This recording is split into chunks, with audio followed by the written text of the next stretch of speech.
Vamos a ver el día de hoy lo que es el registro de predios, ¿ya?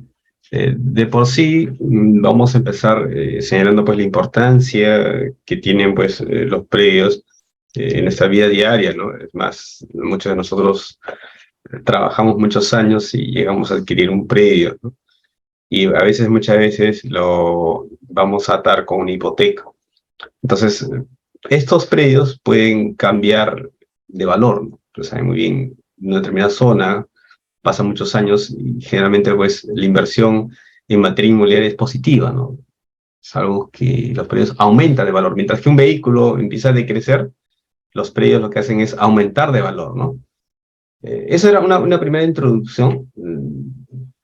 A ver, hablemos de registro de propiedad inmueble, ¿no? Porque una cosa es el registro de propiedad inmueble y otra cosa es el registro de predios. Están relacionados, sí, pero el registro de propiedad inmueble es algo más grande, ¿no? Es el género y dentro de ellos estaría pues el registro de predios, ¿no? Entonces, lo que se crea en nuestro país es el registro de propiedad inmueble en 1888 con Abelino Cáceres. Recuerden ustedes el Brujo de los Andes, ¿no? En historia han leído. Este presidente es el que promulga esta ley y dice pues que se establece en la República el registro de propiedad inmueble bajo la dirección del Poder Judicial. A ver, dos temas acá. Uno es que registros públicos inicialmente estaba bajo la administración del Poder Judicial. Eso de ahí es importante, ¿ya? Varias instituciones que tenemos han estado primero a cargo del Poder Judicial y luego han ido cobrando vida propia, ¿no? En el caso de registros públicos ocurre también lo mismo, ¿no? Eso no quiere decir que antes de 1888 no existiera algunos antecedentes de los registros. Sí ha habido antecedentes. Tenemos los oficios de hipotecas. Los oficios de hipotecas, ¿no? De manera muy similar a España, porque nuestra legislación adopta la legislación española, ¿no? Y nosotros, varios de estos principios están muy ligados con, en este caso, la legislación española. Entonces, el oficio de hipoteca pues funcionaba en 1575 para adelante, ¿no? Y ahí pues los notarios, que antes se llamaban escribanos, ellos otorgaban estos oficios de hipoteca. En esos casos no había todavía un registro de propiedad inmueble. Lo que se hacía se puede decir, documentos para que se puedan conocer las hipotecas, ¿no? Técnicamente hablando, recién nace la figura de registrador a partir de 1888. Aquí ya se empieza a hablar de un registrador. Pero cuando surge este registro de propiedad inmueble, surge sin planos. Es decir, lo que se inscribía en el registro, titularidades, inmatriculaciones y otros actos, hipotecas, se hacían sin planos. Eso quiere decir entonces que las primeras inscripciones se hacen en el registro de propiedad inmueble sin base gráfica. Eso genera problemas, sí, porque actualmente pues tenemos algunas partidas, inscripciones antiguas, que cuando uno revisa el todo archivado, pues, no hay base gráfica. Y eso genera superposición y todos los problemas que ustedes ya lo deben conocer. Lo otro también es importante señalar, pues, que actualmente Registros Públicos está administrado por la SUNAR, ¿no? La SUNAR es una entidad que nace en el año 94 y con esa ley, la 26366, se crean dos entidades. Esto es la SUNAR y también el SINAR. El SINAR es el Sistema Nacional de Registro Público, ¿no? La última zona registral fue creada en el año 2013, ¿no? En el año 2013, y que tiene sede en Ayacucho, la zona 14, ¿no? Sí, Mauro levantó su mano. Mauro levantó su mano. No, doctor, puede continuar, como Ah, recién ya, estamos dando inicio. correcto. Ya, correcto. Mire, esta partida que ustedes están viendo ahí es una primera inscripción que se realiza en Lima. Ya, justo tuve el honor de revisar esa partida, ¿no? Porque hace un par de años atrás se estaba haciendo un libro sobre las inscripciones emblemáticas, digamos, ¿no? Hay un libro ahí que aparece, que ustedes lo pueden descargar gratuitamente. Es un libro histórico. Y el año pasado se llegó a declarar como Patrimonio Cultural de la Nación los libros que tiene registro público. Son libros muy antiguos, de 1565, en el cual pues había ese oficio de hipoteca, ¿no? Pero este libro en particular, ¿ya? estamos hablando pues de 1888, ¿no?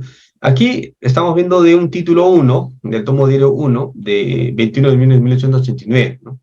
Fue firmado por el registro público Manuel Brañes. Él ha sido, se puede decir, el primer registrador, en este caso pues en Lima, ¿no? Y ¿sabes qué cosa se inscribió? Se inscribió ahí una finca que está ubicada en el número 266 de la calle Torrecilla, ¿no? Ahora lo que se conoce como el Jirón Huancavelica, de 770-762. Y es propiedad, pues, de la Iglesia Centro Victoria del Perú. Solamente como referencia, miren cómo surge nuestro registro, ¿ya? A ver, esta ley antigua de 1888, ¿no? Usa un término genérico, contratos de enajenación, ¿no? Enumerando estos contratos y señala también títulos de dominio, ¿no?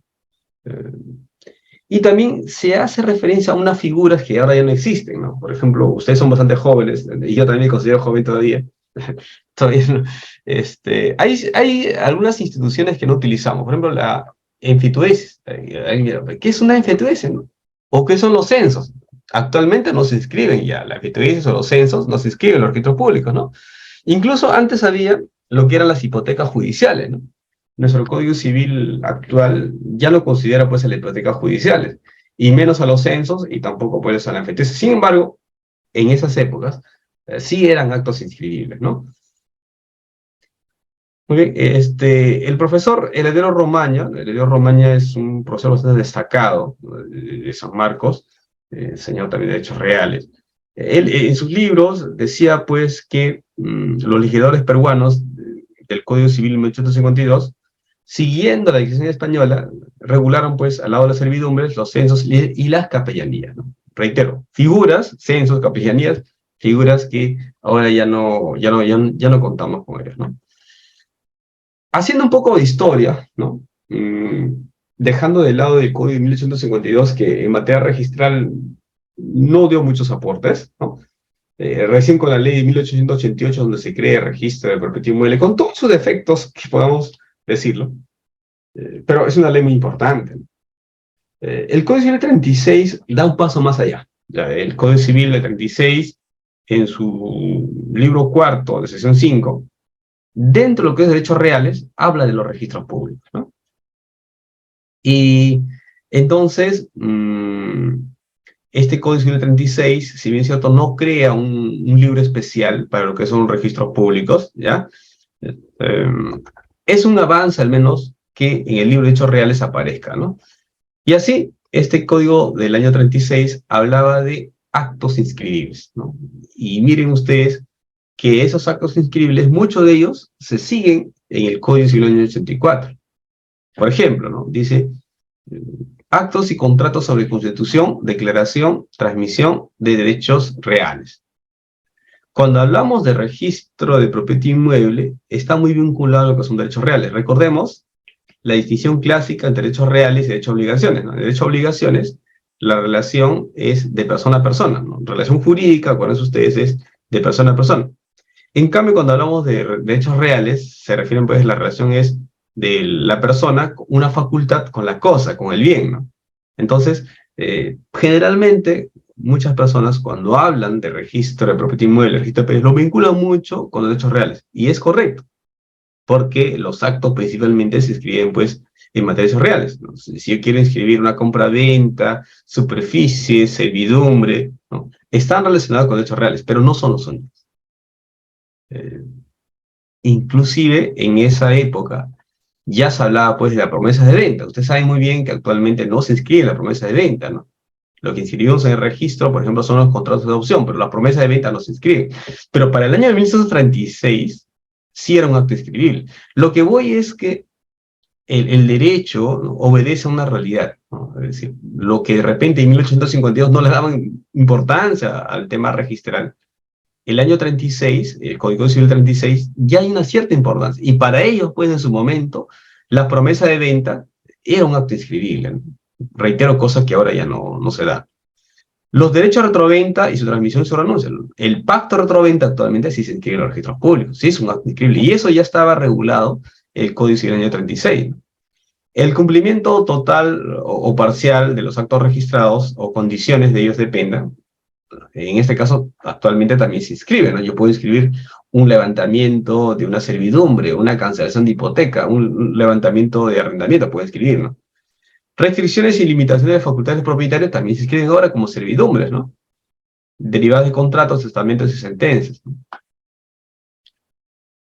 Las protestas de hipoteca, miren, eso no lo escribimos nosotros, ¿no? Actualmente no escribimos pues las protestas de hipoteca. Sin embargo, para esa época era un acto inscribible, ¿no? Los embargos sí se inscriben actualmente, ¿no? Se inscriben en los embargos, solamente que antes la llamaban pues embargo preventivo, definitivo, ¿no? Actualmente sí se inscriben los embargos, ¿ya? Las demandas también siguen siendo actos inscribibles. Los arrendamientos igual, es más, nosotros inscribimos arrendamientos civiles y también arrendamientos comerciales, ¿no? Arrendamiento, por ejemplo, el leasing inscribimos, ¿no? En todas sus modalidades, ¿no?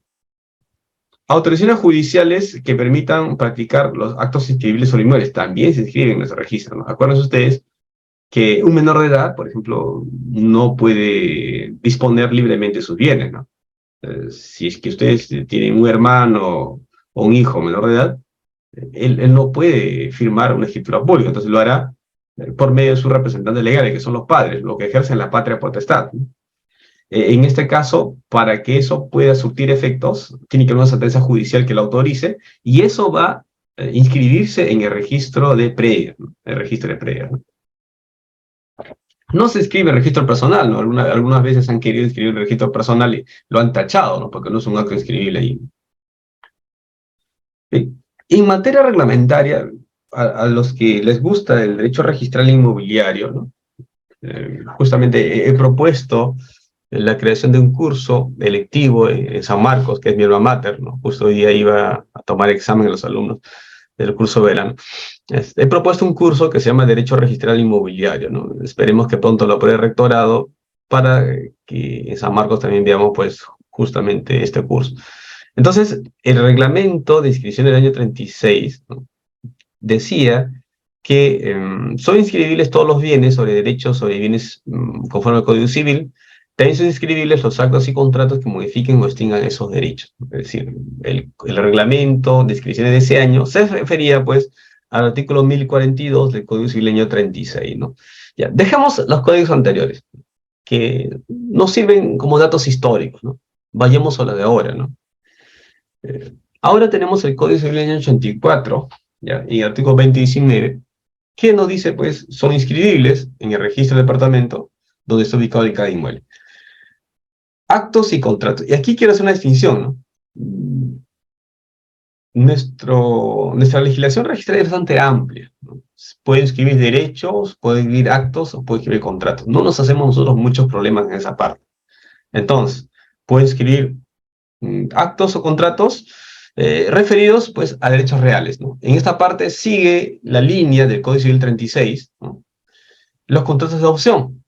Bien, con los contratos de opción ha habido algunas modificaciones, porque actualmente ya se considera como una adopción preventiva, ¿no? Antes lo escribíamos como si fuera un acto definitivo, ¿no? Actualmente ya se inscribe como una anotación preventiva, ¿no? Los pactos de reserva de propiedad y de retroventa, ¿no? ¿Quién tendría pacto de retroventa? Por ejemplo, un copropietario, ¿no? El copropietario puede tener un pacto, en este caso, pues un derecho, ¿no? A retroventa, ¿no? Si es que, a ver, un copropietario tiene dos derechos, ¿no? El derecho a tanteo y también a la retroventa, ¿no? El cumplimiento total o parcial de las condiciones dependan los efectos, los actos o contratos registrados, ¿no? Restricciones en las facultades de titulado de hecho inscrito. Esto, pues, se refiere más a servidumbres, ¿no? Los contratos de arrendamiento. Aquí pueden venir, pues, los arrendamientos civiles, los arrendamientos comerciales, ¿no? Lo que está en discusión, por ejemplo, de arrendamiento es la condición suspensiva, ¿no? A ver, les pongo un ejemplo, ¿no? Hace años me tocó un título en el cual, pues, se quería escribir un arrendamiento, ya por lo máximo, que son 10 años, ¿no? Sin embargo, ellos habían pactado que luego de esos 10 años querían pactar 5 años más, ¿no? Entonces la pregunta era, ¿puedo inscribir ese tipo de actos? ¿No? Porque lo que el Código Civil nos dice, pues, que el arrendamiento tiene un plazo máximo de 10 años, ¿no? Sin embargo, ellos estaban pactando 5 años adicionales, ¿no? Entonces, la pregunta era, ¿eso se inscribe? ¿No? Según el tribunal dice que sí, no hay problema. Puede inscribirse también un arrendamiento con condición suspensiva, ¿no? Bueno, el tribunal señalaba pues que al final de cuentas era necesario para la publicidad registral, ¿no? Pero el tema es discutible, definitivamente, ¿no? Porque lo que ingresa a registro son situaciones concretas, ¿no? Situaciones determinadas, ¿no? Pero el tribunal lo admitió en ese caso, ¿no? Y otro tema también de arrendamiento, seguramente lo veremos más adelante, ¿cómo lo levanto, no? Es decir, si el arrendamiento tiene un plazo de 5 años, pasó los 5 años, ¿ya lo puedo levantar? Es un tema también discutible, ¿no? Me acuerdo que una vez tuve un problema con un usuario porque efectivamente el plazo de contrato ya había vencido, ¿no? Entonces el usuario vino y dijo, levántame este arrendamiento, ¿no? Y yo le dije pues que el Código Civil hablaba pues de una renovación automática, ¿no? Y que había un periodo en el cual pues se podía hacer valer, ¿no?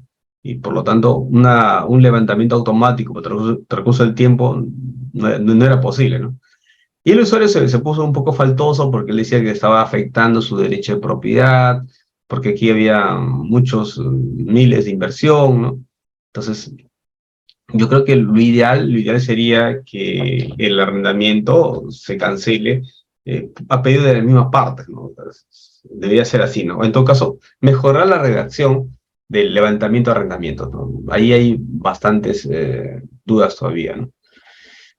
Tenemos los embargos y demandas verosimilmente acreditados que ingresan al registro. Puede ser un embargo administrativo, puede ser un embargo a nivel judicial. Incluso los árbitros pueden ordenar embargos, ¿no? Nosotros tenemos, en el caso de ejecutores coactivos, un registro. Yo hablo registro en sentido genérico.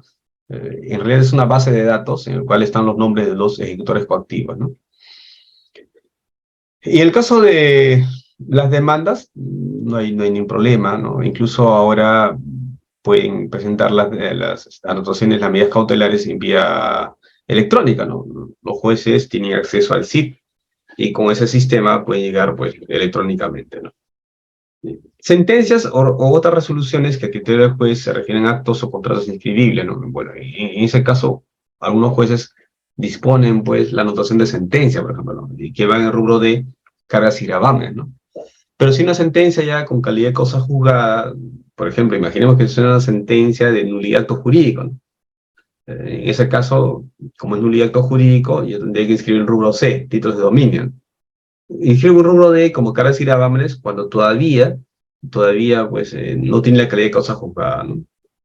Y el numeral 9 se refiere pues a autorizaciones judiciales que permitan practicar actos inscribibles sobre los inmuebles. A ver, otra referencia importante es que nuestro sistema en materia de inscripciones es números, números clausus. Es decir, el usuario no puede inventar un acto registral. Solo vamos a inscribir lo que disponga la norma, ¿no? Y cuando hablo de norma me refiero en sentido amplio, ¿no? Es decir, lo que voy a encontrar primero los actos inscribibles es el 2019 del Código Civil, ¿no? Pero puede haber leyes especiales, ¿no?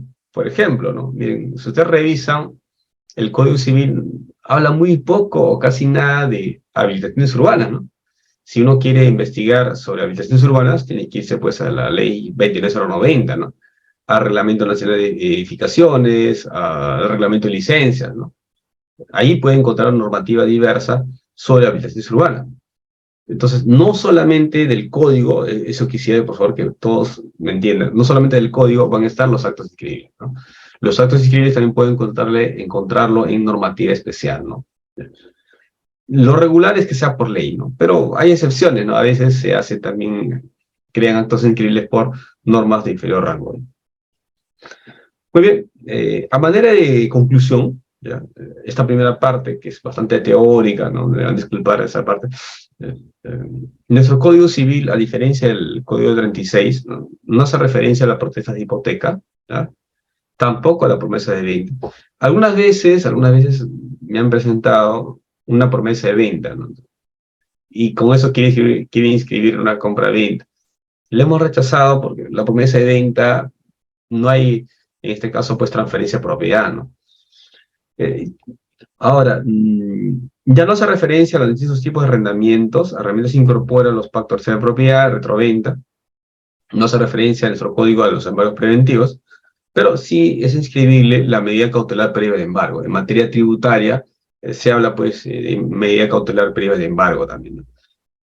El Código Civil, en su artículo 2020, señala pues que en caso de anotación preventiva, el reglamento indica qué actos del 2019 son materia de anotación preventiva. Entonces, por ejemplo, ¿no? ¿Puede haber una anotación preventiva de compra-venta? Sí, sí puede haber por defectos susanales, por ejemplo, ¿no? Puede haber. Puede haber una anotación preventiva de prescripción, aquí se domina así, lo regula la ley 27857, ¿no? Y la 27363 también, ¿no?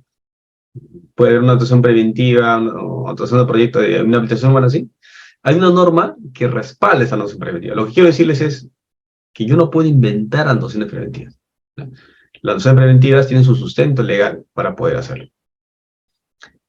Y lo otro es que el 2021 del Código Civil señala pues que los actos o títulos referentes a la sola posesión y que no han cumplido el plazo de prescripción no se inscriben. O sea, ahí me presentan una constancia de posesión y dice, inscriba usted mi posesión. Lo botacho, ¿no? Porque no es un acto inscribible, ¿no? La posesión es muy importante en nuestra legislación. Es más, algunos jueces toman mucho en cuenta la posesión al momento de aplicar la fe pública registral, ¿no? Pero a nivel registral, la posesión sola, que todavía no cumple el plazo que requiere la norma para la prescripción, no es un acto inscribible, ¿no? A ver, continuamos. Ahora sí, entremos un poco más ya sobre el tema registro de propiedad inmueble en materia registral. La ley 26366 del año 2024 crea la SUNAR y la SINAR, ¿no? Ahora, ¿por qué se crea esa institución? A ver, yo no ingreso a SUNAR el año 2002, ingreso al Tribunal Registral como segrista, y de esa fecha, pues, estaba en SUNAR, ¿no? Formo parte de la familia registral, ya tengo muchos años ahí, y he estado en varios niveles, ¿no? Como asistente, practicante, segrista, registrador, jefe de unidad, gerente registral, asesor, he ocupado diversos cargos, ¿no? Entonces, a lo que voy es que creo yo, sin equivocarme, que fue una buena medida crear la SUNAR, ¿no? Antes de la SUNAR, los registros estaban desperdigados, es decir, cada oficina registral tenía su propia autonomía y dictaba sus propias medidas, ¿no? O sea, no había un estándar de servicio. Por ejemplo, una oficina registral, no sé, pues Cusco podía brindarte una publicidad como ellos querían, ¿no? O una oficina de Piura podía ser de otra manera, o una oficina de Ayacucho podía ser de otra manera. En cambio, cuando se crea la SUNAR, se crea un sistema. Un solo jefe, en este caso el Superintendente Nacional de Registros Públicos, dicta medidas a nivel nacional, ¿no? Y eso es bueno, porque se permite estandarizar el servicio. El servicio que te puede dar en Lima va a ser, al menos en lo que son protocolos y estándares, lo mismo que te van a dar en Arequipa. ¿Por qué? Porque existen directivas de alcance nacional. Existe un solo reglamento general de los registros públicos. Entonces, sí creo yo, sin temor a equivocarme, que fue una buena medida crear la SUNAR. Además, después del BCR, la SUNAR está como una institución pública de mayor prestigio que tiene nuestro país, ¿no? Luego sigue INDECOP. Entonces, la institución se ha hecho con dos pilares, ¿no? Personal, están los personal más calificado que he visto, ingenieros, abogados, administradores, y también tecnológicos. Los ingenieros de UTI, Zona 9, o de OTI, sede central, siempre están creando nuevos productos, tratando de facilitar cada vez más la vida de los usuarios. Alerta registral, Ciber, ¿no? Antes ustedes querían ver cómo está su título, tenían que ir pues todavía de repente a registros públicos, ¿no? Pero ahora no, entran a internet, ponen siglo, número de título y ven en qué estado está. Si quieren tener acceso a la liquidación del título, ahí está. Es más, utilizan ustedes su código QR con su billetera electrónica YAPE o PLIN, como quieran, pagan el derecho. Entonces, gracias a la tecnología, registros públicos están en el sitio al que está. Sin tecnología, no podemos hacer mucho. Entonces, yo creo definitivamente que la SUNAR, la creación de la SUNAR ha sido muy positiva para nuestro país en materia de saneamiento, ¿no? Lo que estamos conversando. Ahora, aparte de este hito, así como les hablé del 1888, de esa ley de creación del registro de propiedad inmueble, otro hito que yo también es la ley 26366, la creación de la SUNAR, pero también hay otro hito más. la ley 27755. Esta ley se da el 15 de junio de 2002 y recién surge la denominación de registro de predios. ¿Ya?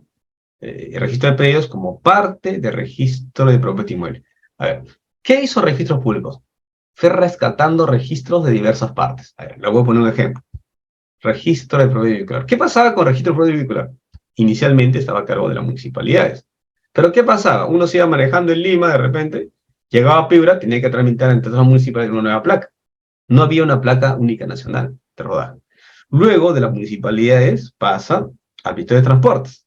¿Y qué pasa al Ministerio de Transportes? Se inscribía en mérito a documentos privados. Y ahí había pues un tema de falsificación, había bastante conflicto en el registro de propiedad vehicular. Cuando se crea la SUNAR, ¿qué hace? La SUNAR, ese registro pasa a la SUNAR. Y inmediatamente se cambia el título. No puedes inscribir tú, pues, una transferencia de propiedad vehicular con un documento privado, ¿no? Que es muy fácil de falsificar. Se hace la inscripción con un documento especial que se llama Acta de Transferencia de Propiedad Vehicular, ¿no? Entonces, lo que hace el registro público SUNAR, ¿no?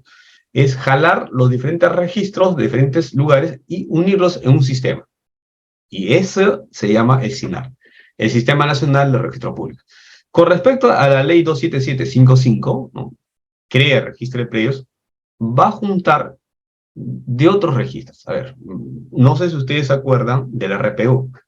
El registro predial urbano, antes pues existía, y era una cosa medio extraña, ¿no? Sabemos nosotros que en nuestro país estamos divididos porque existe un sector formal, informal. Lo mismo ocurría antes. Había un registro especial para asentamientos humanos, pueblos jóvenes, y había el RPI, el registro de propiedad inmueble, que era pues para los demás. Pero esta distinción no era justa, ¿no? Porque por un lado tenías tú predios que eran urbanos, que habían sido saneados por Confopri, que se veían pues, y se inscribían en este registro. Entonces, ¿qué hace esta ley? Dice, no, todos estos registros juntos en uno solo, y lo vamos a llamar registro de predios.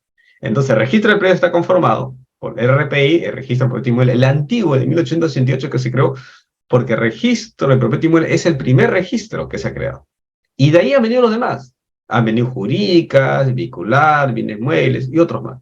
Pero yo tengo mucho orgullo de decir que pertenezco pues al registro más antiguo de nuestro país, ¿no? De 1888. Entonces, el registro de predios lo que hace es sumar los demás registros. El RPO y el registro de predios rurales, que también está a cargo de COFOPRI. Entonces, ¿qué conforma el registro de predios? El registro de predios va a estar conformado por lo siguiente. El registro de predios, aquí, va a formar parte del registro de propiedad inmueble, ¿ya? El registro de propiedad inmueble, y dentro de ellos inicialmente estaban buques, embarcaciones pesqueras, aeronaves, naves, derechos mineros y concesiones para la explotación de servicios públicos. Eso quiere decir entonces que cuando hablamos de propiedad inmueble, registro de propiedad inmueble, el registro de predios es un registro, no es lo mismo. Algunos suelen confundir y dicen, registro de propiedad inmueble es lo mismo que registro de predios. No, no es así. Tenemos un registro de derechos mineros que es un registro muy importante, ¿ya? En el cual se escriben las concesiones mineras, los derechos mineros, las hipotecas, el joint venture. El joint venture se inscribe en el registro de derechos mineros. El registro de concesiones, la protección de servicio público, por ejemplo, cuando se hizo pues el aeropuerto Jorge Chávez, la concesión se tuvo que inscribir en ese registro. Entonces, hay varios registros que realmente no conocemos que forman parte del registro de propiedad inmueble. Ahora, esta ley 27755 juntó, reitero, tres registros, ¿no? El RPI, el RPU, que es el registro de predios urbano, ¿ya? Y también el registro de predios rurales, ¿no? Que también dependía de COFOPRI. Esos tres registros es uno solo, ahora que se llama registro de predios. Y ese registro de predios forma parte del registro de propiedad inmueble, ¿ya? Eso es importante. Yo me acuerdo mucho el año 2000, el año 2004, en el cual se oficializa también esta fusión. Justo yo ingresaba ahí como asistente registral, ya nombrado, ¿no? Y conocí, ¿no?, varias personas, varios registradores que venían pues del RPU y nos hicimos amigos, ¿no? Actualmente ya no hay distinción, ¿no? Inicialmente sí, pues, no, tú eres del RPI, tú eres del RPU, decían, ¿no? Pero ya con los años se rompió eso y actualmente somos una sola familia, ¿no? Igual todos somos registradores, independientemente de dónde hayan venido, ¿no? Eso se da más o menos en el año 2004. Entonces, luego se da otra ley, ¿ya? El decreto legislativo 1400. El decreto legislativo 1400 lo que busca es que el registro de garantías mobiliarias ya no forme parte como un registro jurídico, ¿no? Ese registro de garantías mobiliarias se convierta en un registro prácticamente de avisos, ¿no? Un sistema de avisos. Todavía no está vigente porque falta todavía construir la plataforma, en el cual en este sistema de garantías mobiliarias ya no va a intervenir un registro público, sino va a ser simplemente como ustedes ingresan a un formulario electrónico, así nada más va a ser. Según este decreto legislativo 1400, ¿ya? El registro de propiedad inmueble va a estar conformado por registro de predios, naves, embarcaciones, concesiones, servicios públicos, áreas naturales protegidas y registro de hechos mineros. Bien, dejemos de lado este tema y sigamos hablando del registro de propiedad inmueble. Les decía a ustedes que en este registro existe el sistema de números clausos, por las cuales ciertos actos, si no tienen reconocimiento legal, no son actos inscribibles. Ejemplos, ¿no? Un comodato no se inscribe en el registro de predios. No es un acto inscribible, yo lo puedo tachar, porque no está considerado como un acto inscribible, ¿no? Eso significa que los particulares no pueden crear actos inscribibles. Se van a inscribir en el registro de predios solamente aquellos en los cuales sean establecidos en el Código Civil o normas administrativas o especiales, ¿no? El profesor Marco Pacora, ¿no? Él es un registro público ya antiguo, que ahora es notario de Lima, ¿no? Él decía pues que el 2019 del Código Civil tiene como fundamento a lo que es la relevancia, ¿no? La relevancia registral. Y aquí quisiera darles una idea, miren, cuando son actos internos, que solamente va a ser para una persona jurídica internamente, no tiene relevancia registral, no se inscribe en los registros públicos. Eso lo podemos entender mejor analizando, por ejemplo, el registro de persona jurídica. Imaginemos que estamos ahora en una asociación de vivienda. El reglamento electoral ha sido aprobado por la asamblea. Ese reglamento electoral no se inscribe en el registro de persona jurídica porque su finalidad es interna. O la designación de un comité electoral. Ha habido un acuerdo, sí. No se inscribe en el registro de personas jurídicas porque la finalidad es interna nada más. Pero si yo designo a un apoderado que tiene facultades para comprar, vender, ese acto sí.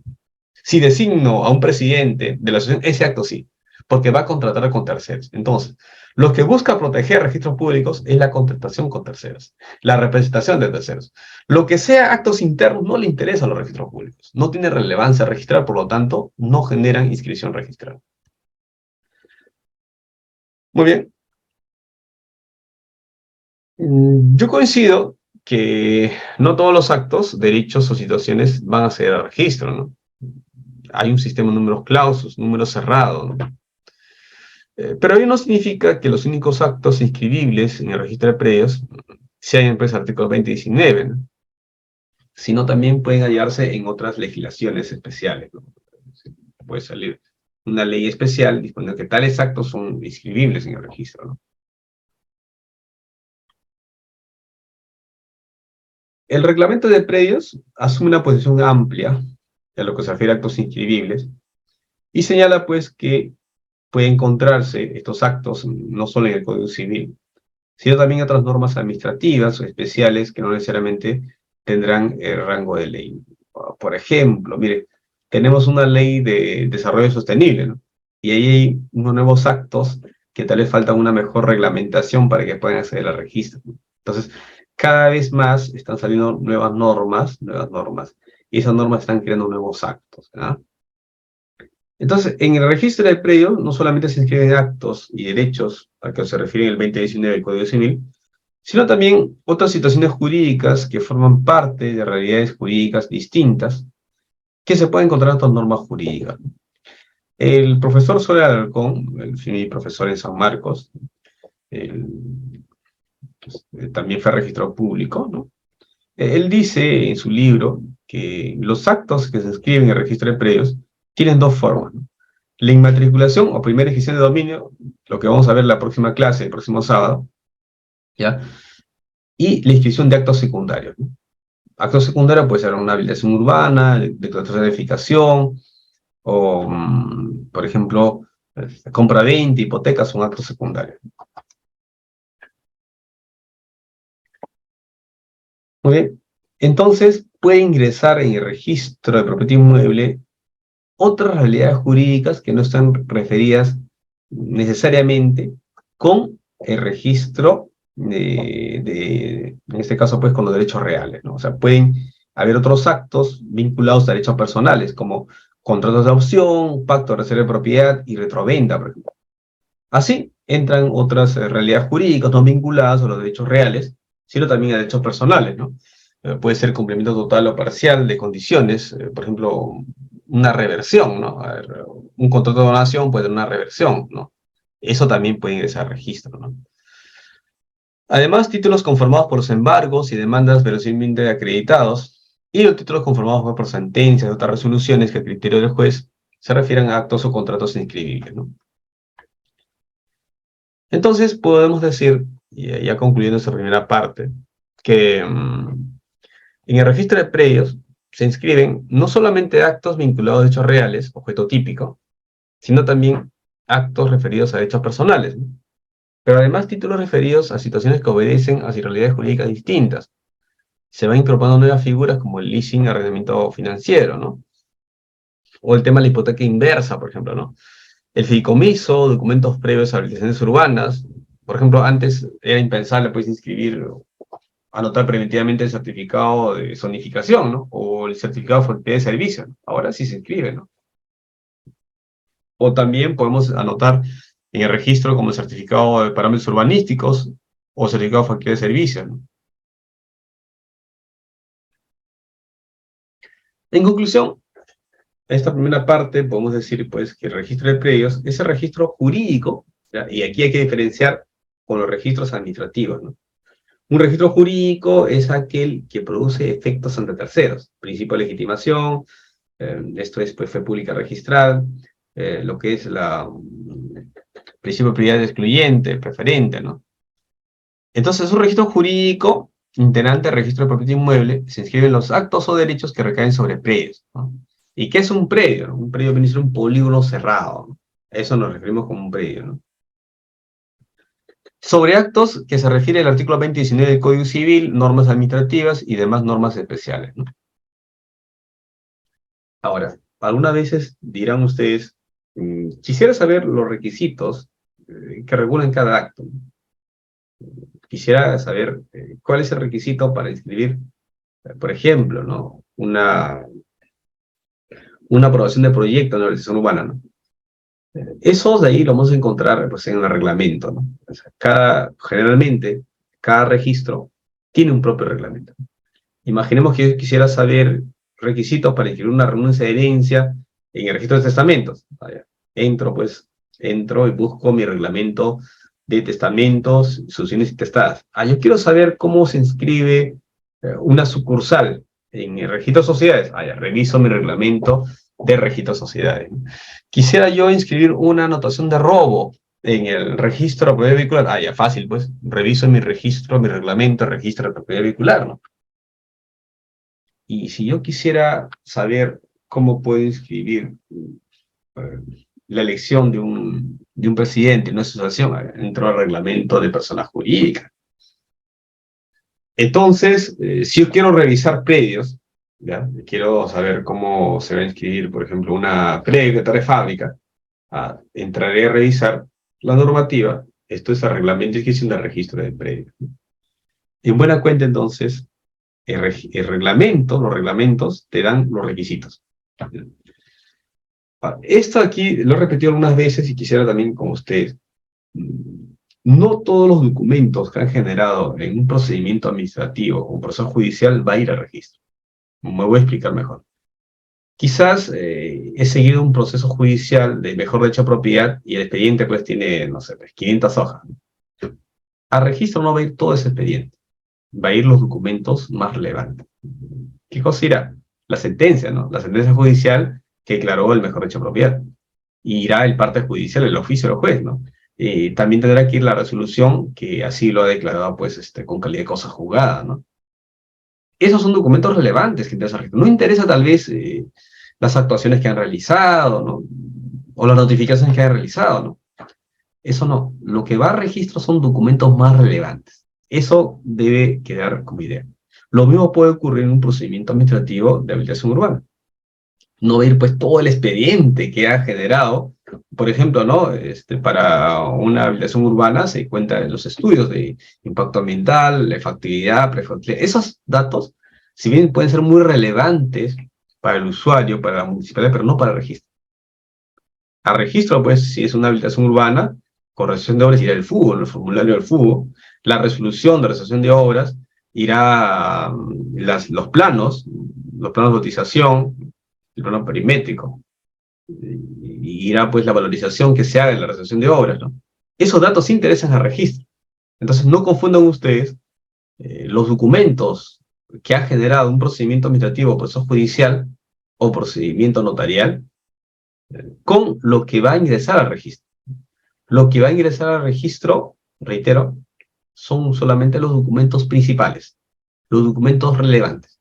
Y esos documentos relevantes los vamos a encontrar en el reglamento, en ese caso de predios, en el reglamento de gestión de registro de predios que fue aprobado en el año 2013.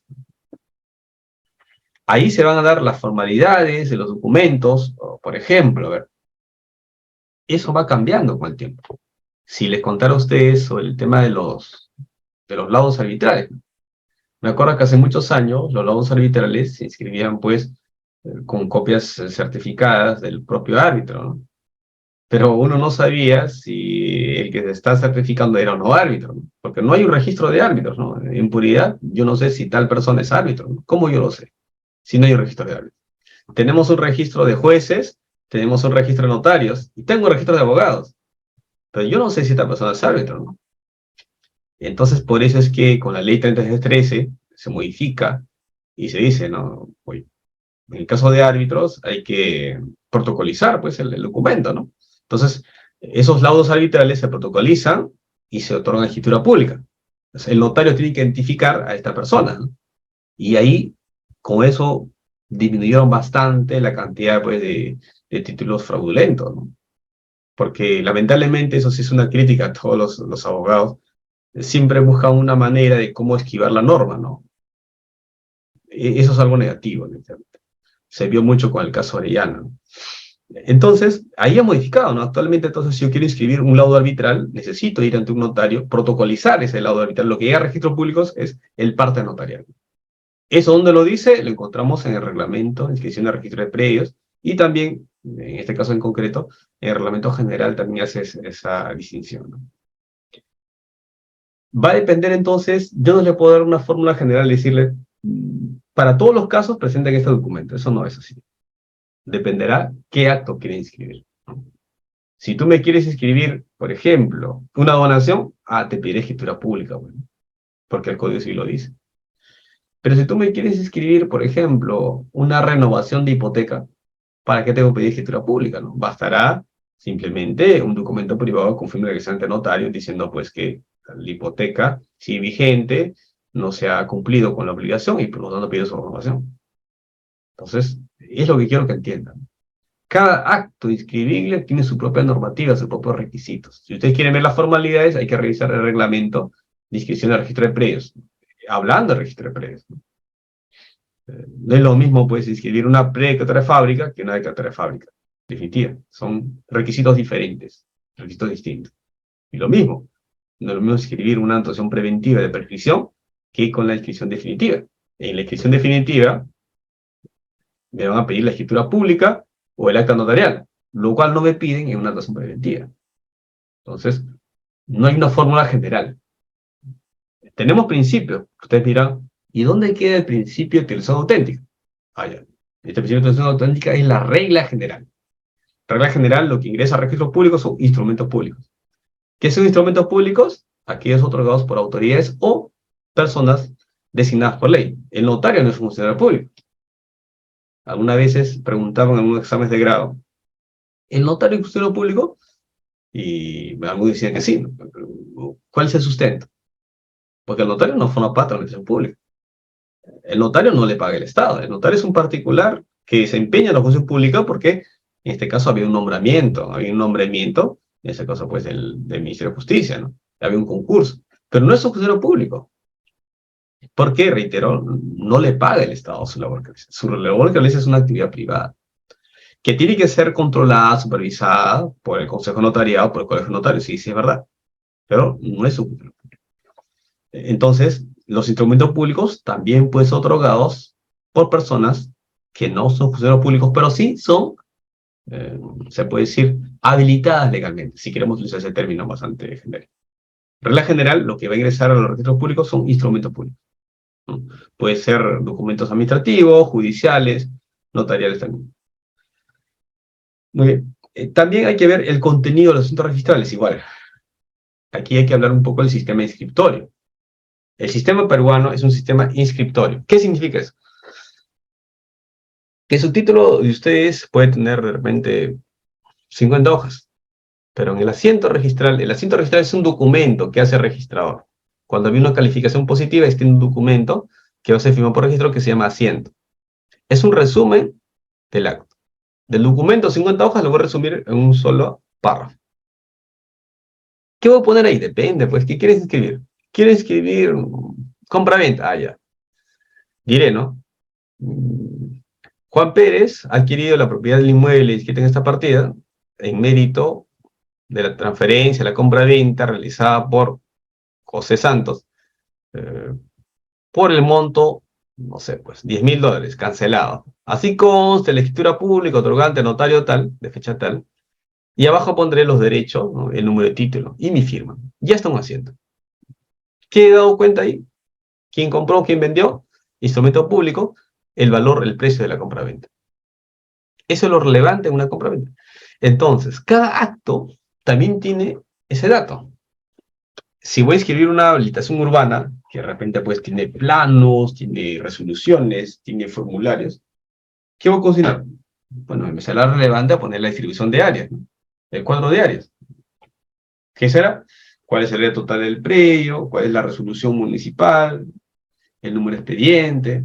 Colocaré, en este caso, cuál es el área bruta, el área por puerta reglamentario, el área de vías, ¿no? El área útil. Todos esos datos están en los reglamentos respectivos. Si ustedes quieren saber, reitero, requisitos, formalidades, váyanse a los reglamentos respectivos. No lo va a decir el Código Civil, lo van a decir los reglamentos. ¿Cuáles son los reglamentos que me acuerdo? Porque existen más. El reglamento de personas jurídicas, el reglamento de sociedades, el reglamento de inscripción de registro de predios, el reglamento de inscripción de propiedad vehicular, el reglamento de testamentos y sucesiones intestadas, el reglamento de cooperativas, recién ha salido hace menos de un mes, me parece. El reglamento de cooperativas. ¿Y falta el reglamento? Sí, pues. Falta, porque tenemos el reglamento de garantías mobiliarias, pero nos falta, por ejemplo, el reglamento de poderes, mandatos y poderes, nos falta, ¿no? El reglamento de registro personal nos falta todavía. ¿Y qué ocurre si no hay un reglamento? Para calificar un título tengo que buscar una norma, otra norma, tratar de armar. Es mucho más sencillo la calificación registral, y lo mismo para los usuarios, si hay un reglamento, ¿no? Porque eso genera predictibilidad, pues. Lo que yo necesito como ciudadano es predictibilidad, porque eso genera seguridad jurídica. Es muy importante entonces la existencia de los reglamentos. Que estemos o no de acuerdo con los requisitos es otra cosa, ¿no? Porque algunos dicen, ¿por qué me han pedido este requisito en una independencia de un periodo rural? ¿Por qué me piden esto? No estoy de acuerdo, pero ahí están los requisitos, ¿no? Por ejemplo, ha habido algunos problemas, me dicen, en el caso de constancias negativas de catastro, ¿no? O en el caso de periodos rurales, para hacer esta independización, la competencia pues ahora lo tienen los gobiernos regionales a través de las direcciones regionales agrarias, ¿no? Que parece que el certificado de información catastral no lo están emitiendo a tiempo. Entonces, los requisitos se han establecido, ¿no? Muy bien, dejemos de lado este tema, que es muy interesante. El reglamento de predios que estamos comentando y conversando, sobre ello hay un libro muy interesante, que lo sacamos con varios registradores, creo que ha sido uno de los libros de reglamento de predios que tiene más autores, ¿no? Creo que lo sacamos más o menos 50 personas, registradores, asistentes registrales, tuve el honor de ser el coordinador de ese libro. Lo sacó Grisle en el 2017 y ahora estamos trabajando en una nueva versión, sobre todo en las modificaciones que han habido. Estamos hablando de 2023, se ha modificado pues el reglamento de predios, ¿no? Ustedes esperarían de repente a que salga la última versión, que está más actualizada. Entonces, el reglamento de predios nos dice que se aplican al registro de predios los principios registrales contenidos en el Código Civil y el Reglamento General de Registros Públicos, ¿no? Y dentro de todos esos principios, ¿ya? Quisiera conversar de lo que es el folio real, ¿no? El folio real vinculado, pues, lo que es el principio de especialidad, ¿no? A ver, en principio, hay que decir, pues, que el registro de predios se encuentra integrado por partidas registrales, ¿ya? ¿Qué son partidas registrales y cuáles son documentos? Conjunto de asientos registrales forman partidas registrales. La partida registral tiene una numeración y la técnica para aperturar una partida, en el caso del registro de predios, es la técnica de folio real. Acuérdense ustedes, folio es hoja, real cosa, entonces, es una hoja que se abre por cada bien. Por cada inmueble voy a abrir una partida registral, ¿no? Entonces, por cada predio se abre una partida registral, se extienden todas las inscripciones, corresponden, ordenadas por rubros, ¿no? Por cada acto de derecho se extiende un asiento independiente, ¿no?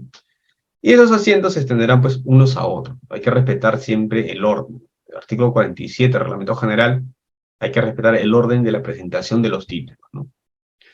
Hay que consignar el rubro, la numeración correlativa de la letra que identifica rubro, conforme a la prioridad en el ingreso al registro. No procede la apertura de partida registral para en preventiva de un acto o derecho que no puede inscribirse por adolecer de efectos susanales, salvo disposición expresa. Hay unas normas que permiten hacer inmatriculaciones, ¿ya?, para una notación preventiva.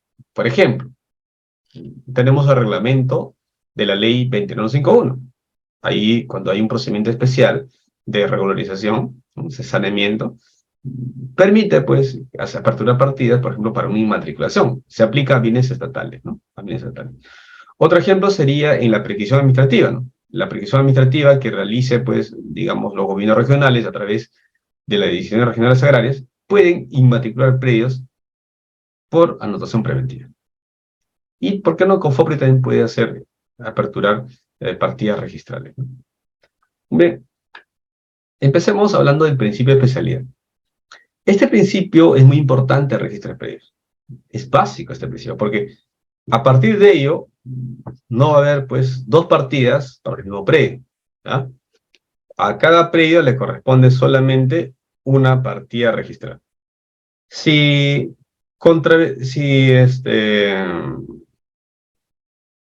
si contravenimos, nosotros contravenimos este principio de especialidad, se llama lo que es duplicidad de partidas, ¿no? O lo que nos viene llamamos también la doble inmatriculación. Entonces, ¿cómo hacemos que este principio funcione? Para eso necesitamos, pues, lo que es el área de catastro, ¿no? O la oficina de catastro, que también lo llaman área de base gráfica registrales. Con esto, cuando un polígono quiere ingresar a registro, pasa a esta oficina. Esta oficina tiene escaneado, pues, los diferentes planos, títulos archivados, y ahí lo que hace es verificar si con esa inmatriculación, o con esa independización, o con esa restricción de área, estoy afectando pedidos de terceros. Este principio de especialidad es muy importante, porque, reitero, nos da a entender que solamente debe haber una partida registrada para un predio. Si hay dos partidas para el mismo predio, generan duplicidad de partidas. Y eso afecta la publicidad registral, afecta los derechos de terceros, que muchas veces en esos casos tienen que irse al Poder Judicial para que resuelvan este asunto con un mejor derecho de propiedad. Pero también puede solucionarlo una rectificación por mutuo acuerdo, ¿no? Ellos se ponen de acuerdo los dos colindantes y dicen, este es mío, este es tuyo, y matamos la duplicidad de partidas. ¿Es posible? Sí, es posible. La ley 27333, en su artículo 13, regula también la rectificación diaria por mutuo acuerdo. Y en esos casos, procede sobre todo tipo de predios. Predios urbanos, predios rurales, procede.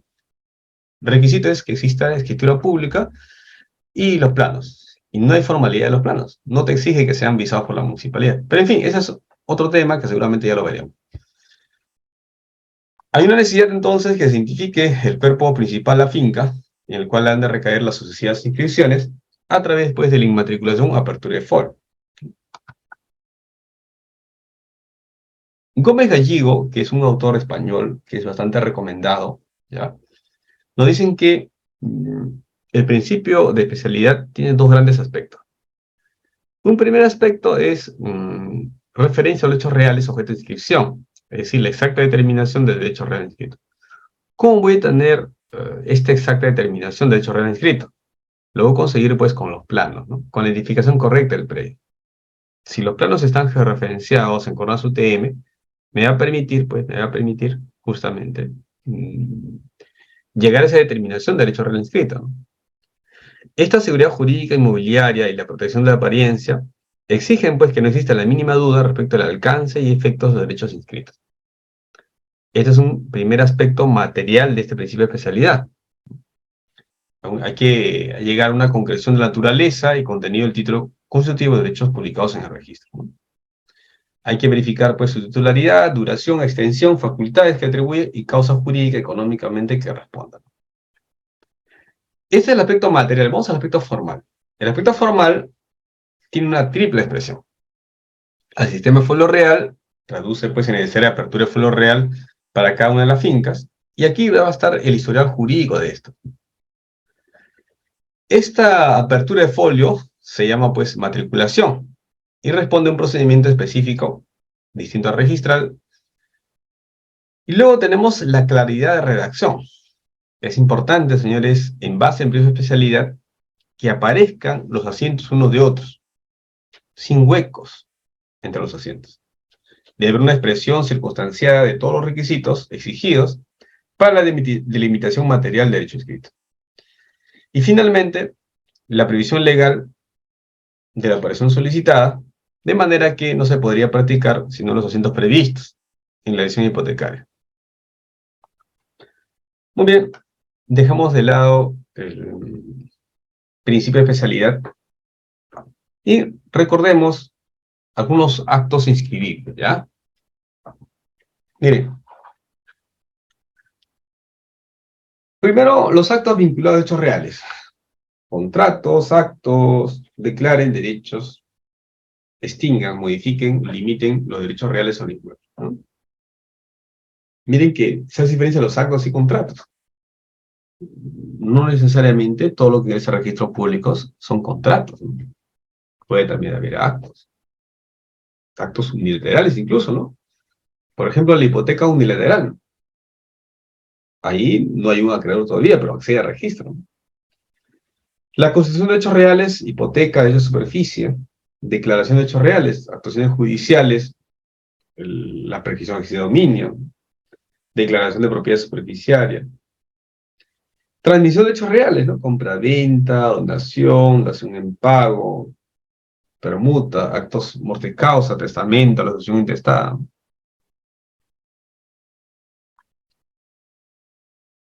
Los contratos de opción.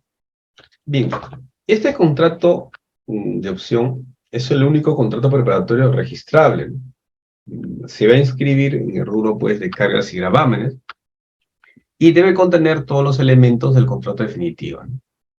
Brinda una publicidad del acto decidido celebrar y no solamente es para la compra-venta, sino para cualquier otro contrato definitivo.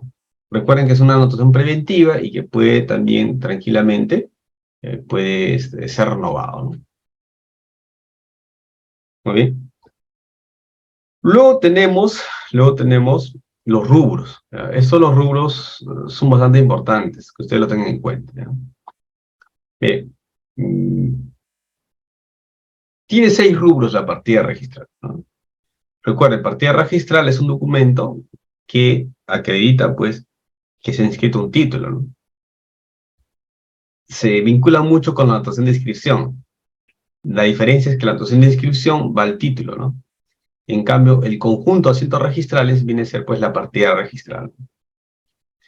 Tenemos el rubro A, ¿ya? El rubro A se llama antecedente dominial. Aquí hay que colocar el número de partida registral de lo cual proviene o la circunstancia de constituir la primera inscripción, ¿no?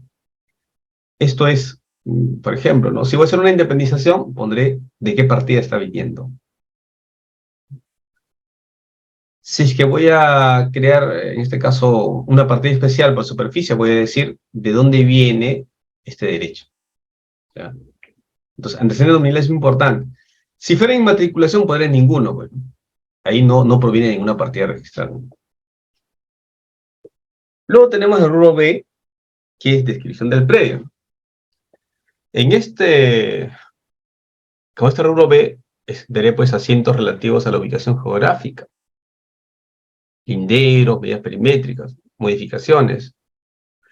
¿Qué podrá ir ahí? Por ejemplo, a la declaratoria de edificación, ¿no? El reglamento interno, anotaciones marginales de independización, elección de junta de propietarios, ¿no? Todo eso irá a rubro B, demoliciones, ¿no? Habitaciones urbanas irá acá. Título de dominio, rubro C, cuando ustedes lean su partida, vean rubro C, vean que en el asiento arriba aparece una numeración con rubro C, significa que es título de dominio, ¿no? Aquí serán, pues, asientos correspondientes a traslados, derecho de propiedad y demás actos que modifiquen o extingan la titularidad dominial, ¿no? Por ejemplo, el fideicomiso, ¿no? El fideicomiso, si bien es cierto, el fiduciario no adquiere el dominio civil, pero ese acto se inscribe en rubro C, en el cual el titular registral viene a ser, pues, el fiduciario, ¿no? El rubro D viene a ser cargas y gravámenes, ¿no? Aquí se inscriben, pues, los bloqueos, las hipotecas, ¿no? Las medidas cautelares y demás cargas y gravámenes, así como los otros actos que por disposición expresa deben inscribirse en estos rubros, ¿no? Y tenemos un rubro E, que son cancelaciones, ¿no? En este rubro van a estar, pues, las cancelaciones, extinciones, que se refiere al rubro D. Si el rubro D es cargas y gravámenes, por ejemplo, ¿no? Carga técnica, hay una carga técnica por déficit de altura máxima. Lo voy a cancelar en el rubro E. Si hay una hipoteca, el rubro E cancela. Se cancela la hipoteca y se el asiento 2D, 3D, 4D. Extinción de servidumbre, extinción de usufructo, rubro E, cancelación. Entonces, cuando se lean su partida, quiere ver que las cancelaciones, de frente se van al rubro E. Ahí aparecen las cargas y gravámenes que han sido cancelados. Luego tenemos el rubro F, otro, ¿no? Aquí van a estar aquellos asientos que no correspondan a ninguna de las demás. Luego tenemos nosotros anulaciones preventivas por defectos subsanables, ¿no? En esos casos se van a inscribir no en rubro D, sino en el rubro que correspondería al acto definitivo. Por ejemplo, ¿no? Anulación de preventiva de compra-venta por defectos subsanables, ahí irá rubro C, ¿no? ¿Y qué pasaría si por error se extiende un asiento en un rubro distinto? A ver. Ha ocurrido unas veces con los casos de ineficacia de actos jurídicos, se ha inscrito en rubro C, ¿no? Cuando sabemos muy bien nosotros que la ineficacia del acto jurídico, la sentencia de ineficacia se inscribe en rubro D, porque la ineficacia pues no está cancelando el asiento. En ese caso, si por error se inscribe una ineficacia, una sentencia de ineficacia de acto jurídico en el rubro C, tengo que trasladar los rubros que corresponden. Esto es el rubro D. Entonces dice eso el reglamento, ¿no? Si por error se extiende un asiento en rubro distinto de aquel en que debió practicarse, prevalecerá el acto, sin perjuicio de proceder a su rectificación de conformidad con lo dispuesto al Reglamento General de los Registros Públicos. Muy bien, ya estamos cerca para terminar, luego harán ustedes sus preguntas respectivas. Hemos puesto unos ejemplos. Esa casa está bastante bonita, ¿no? Tiene su piscina, es un diseño bastante interesante. ¿Por qué lo pongo? Elegí esa figura. Porque están relacionadas con las construcciones, ¿no? Con la descripción del inmueble, ¿no? Puedo hacer una ampliación. De repente a ustedes no les gusta esta cantidad de pisos, quieren hacer uno más arriba, una ampliación de fábrica, ¿no? Modificación de fábrica, de repente no les gusta la piscina, ¿no es cierto? Esta piscina no me gusta para nada, entonces vamos a eliminarla. Modificación de fábrica. Rectificaciones de área, de repente, miren, en realidad esta no es el área correcta, ¿no? Esta área tiene más o menos. Entonces, a una reacción de área también escribo este rubro B. Monumento histórico, justo sobre esta área hay un monumento histórico, vaya, lo voy a escribir también. Modificación de porcentaje, modificación de reglamento interno, autorización de venta garantizada, inscripción de autorización de inversión provisional. Se escribe en rubro B, ¿no? Este es otro modelo, ¿no? La demolición, queremos demoler, porque de repente acá queremos hacer otro tipo de construcción, una oficina, podremos inscribir en rubro B, ¿no? La acumulación, queremos acumular también con otro predio, en rubro B también. Modificación de independización, la jurisdicción, demolición. Y también puedes escribir, por ejemplo, las habilitaciones urbanas, ¿no? Podemos escribir en ese rubro. El replanteo de lotización, planeamiento integral, factor de servicios, subdivisión. Podemos también escribir este rubro B. Y luego tenemos el rubro C, ¿no? El rubro C ya se refiere a transferencias, ¿no? Compra de ventas, adjudicaciones, cambio de razón social o denominación, compra-venta garantizada, ¿no? Declaración de verdadero propietario o comprador, declaración judicial de bien propio, expropiación, invalidez o donación, va en el rubro C, ¿no? También nulidad de expropiación, permuta, rescisión, resolución de contrato, reversión de expropiación, transferencia por fusión, aporte de una persona jurídica, revocatoria de anticipo. Eso va en rubro C, ¿no? También puede, por ejemplo, testamento, ¿no? Una transferencia por procesión testamentaria, adjudicación, anticipo legítima, o anticipo de herencia. Y en rubro D irían, pues, lo relativo a cargas y gravámenes, ¿no? Arrendamientos, embargos, servidumbres, anticresis, involución de partidas, bloqueos, hipotecas, cesión de hipotecas, cesión de arrendamiento, derecho a retención, pacto de reserva de propiedad, pacto de retroventa, reducción de hipoteca. El Código Civil permite la reducción de la hipoteca, ¿no? Imaginemos que Jaime se había prestado plata, ¿no? Del banco, no sé, por 100.000 soles, y ya pagó 50.000, entonces él puede decir al banco, mira, ya te pagué, hay que reducir pues la hipoteca. Sí se puede hacer. Ahora, si no lo quieren hacer así nada más, puede irse a la vía judicial y también tramitar la reducción de hipoteca, ¿no? Subarrendamiento, transferencia de usufructo, modificación de hipoteca, ¿no?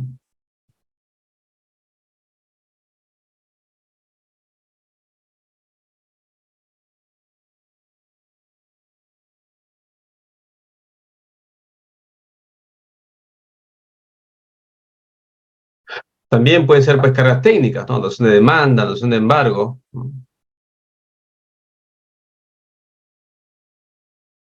Y rubro E, ¿qué puede ir? Todo lo que sean pues extinciones, ¿no? Levantamiento de bloqueo, extinción de derechos de uso, caducidades, cancelación de anticresis, levantamiento de gravamen,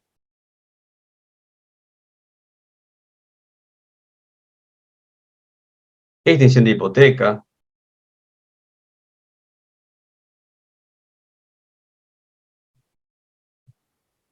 extinción de servidumbre, extinción de patrimonio familiar,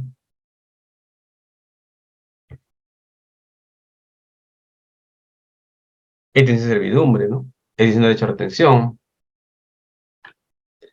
En rubro F, bueno, ahí irá pues algunos que no entran en los anteriores, ¿no? Por ejemplo, puede ser declaración de insolvencia, designación de liquidador, convenio de liquidación.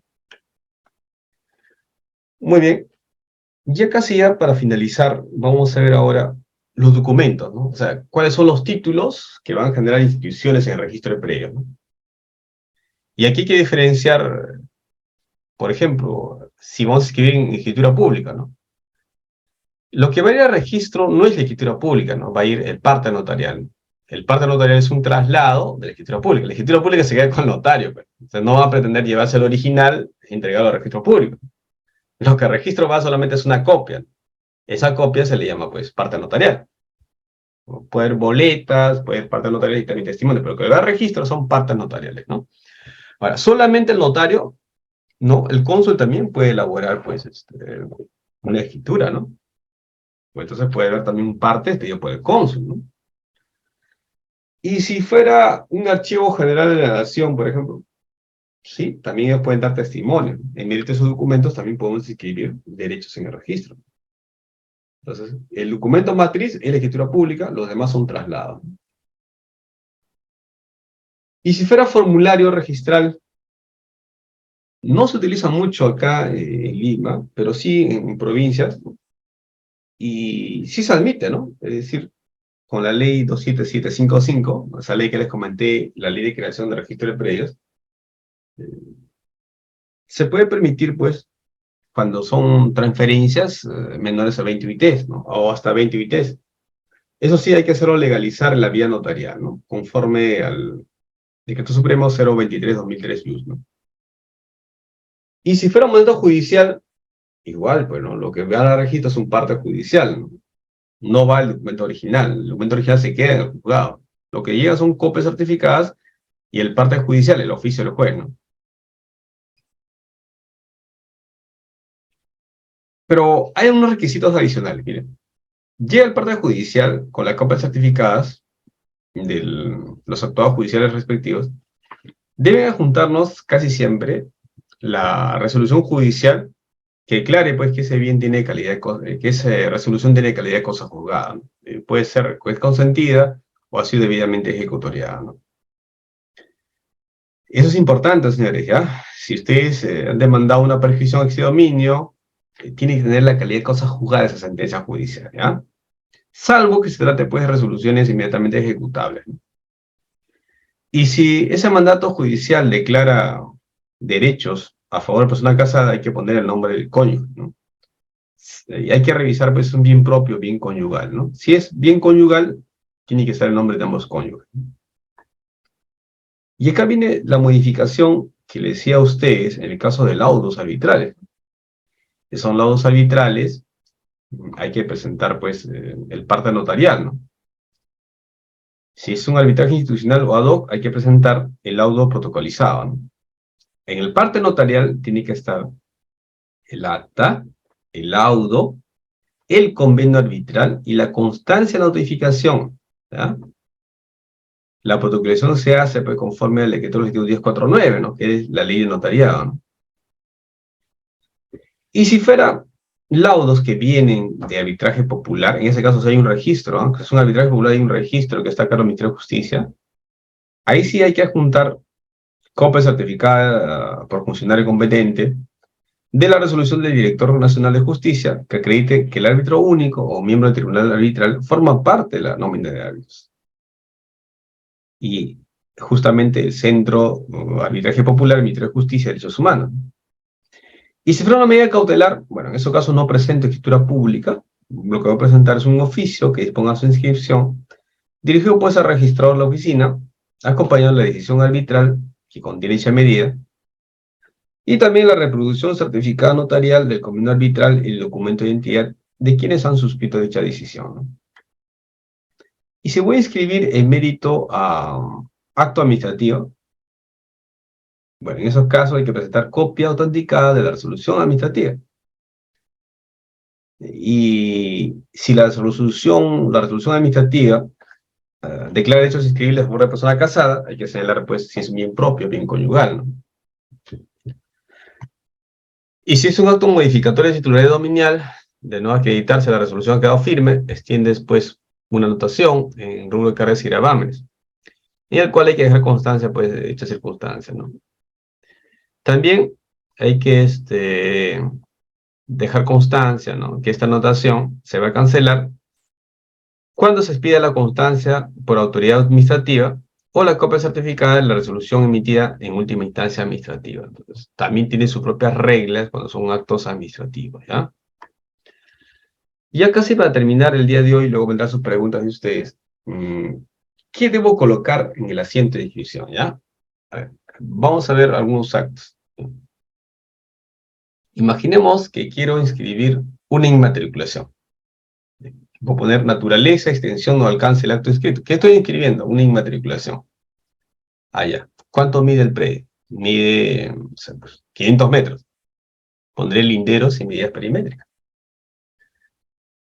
Pondré también la existencia de condición, plazo de limitación, plazo resolutorio. A ver, imaginemos, a veces cuando el Estado transfiere titularidades a favor de particular, le pone condiciones, ¿no? Y si no cumplen, hay una reversión. Eso también debe estar ahí. ¿Ah? El precio de la valorización. Si es una compra-venta, ponemos precio, ¿no? Pero si es una donación, valorización. Si es una adjudicación, valorización, ¿no? Cuando corresponda, ¿no? Es importante que se consigne también, ¿ya?, la designación a favor de quien se extiende la inscripción. ¿A favor de quién estamos haciendo la inscripción? ¿Ya? Estamos haciendo la inscripción a favor de Juan Pérez, ¿no? A favor de Luis Miguel. Eso hay que consignarlo, ¿no? ¿A favor de quién? Si se transfieren las cuotas ideales, hay que apreciar esas circunstancias, ¿ya? ¿Qué porcentaje está adquiriendo? ¿Qué porcentaje está transfiriendo? Si es persona natural, hay que indicar nombres, apellidos, nacionalidad, en caso de no ser peruano, estado civil, número de documentos de identidad o circunstancias de ser menor. Imaginemos que sea un extranjero, ¿no? Un extranjero debe tener pues, un carnet de extranjería, ¿no? Y además le dan una cierta autorización para que pueda adquirir inmuebles a nivel administrativo, ¿no? No es tan simple el caso extranjero, ¿no? Si el cliente es casado, hay que colocar, pues, qué calidad del bien, es bien propio, o bien conyugal, o bien social. Si es menor de edad, hay que colocar esa circunstancia. Si es que son personas jurídicas, hay que indicarle su denominación, razón social y la partida registral del registro de personas jurídicas, donde consta inscrita en el caso, ¿no? Pronto vamos a tener sus preguntas de todos, señores. Vamos a terminar las exposiciones, ¿ya? ¿Qué más? Debo colocar también el documento en que consta el acto de derecho. ¿Cómo estoy escribiendo? ¿Cómo estoy adquiriendo mi derecho? Mi derecho estoy adquiriéndolo por escritura pública, por resolución judicial, por resolución administrativa. Eso tiene que estar en el asiento. El nombre del juez, funcionario, notario que autorice el título. Gracias a quién tengo este derecho. Gracias a la resolución judicial de un juez, gracias a un notario. Ese dato tiene que estar también, ¿ya? Y en algunos casos el verificador, por ejemplo, si es una declaratoria de edificación en mérito a la ley 27957, el formulario pues ha sido expedido ante tal verificador, eso lo pondré. En los asientos de inscripción relativos a predios ya registrados se omitirán las circunstancias que ya constan en la partida, ¿no? Si ya están esos datos en la partida, ¿para qué lo voy a consignar, ¿no?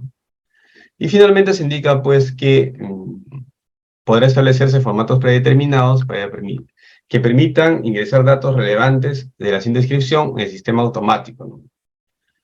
Muy bien, eso tiene que ver pues con la creación de asientos automáticos, ¿no? Pero claro, siempre va a tener que ser revisado por el registrador, ¿no? Muy bien, señores, esto es lo que queremos ver el día de hoy. No sé si hay algunas preguntas. Por favor, levante su mano. Excelente, doctor. Muchísimas gracias a nuestros participantes también. Ya saben las pautas normalmente en la sesión, pero igual les explico. Las preguntas son precisas, referentes al tema, no casos particulares, doctor, tengo un predio, ya, pero hacer lo más preciso, ¿correcto? Segundo, tienen que tener activo su cámara y que se les vea para que quede un debido registro, ¿correcto? Creo que hasta allí todos estamos yendo bien en ese mismo sentido, así que en estos momentos daré pase a Andrea. Muy buenas noches, bienvenida. ¿Puede activar su audio?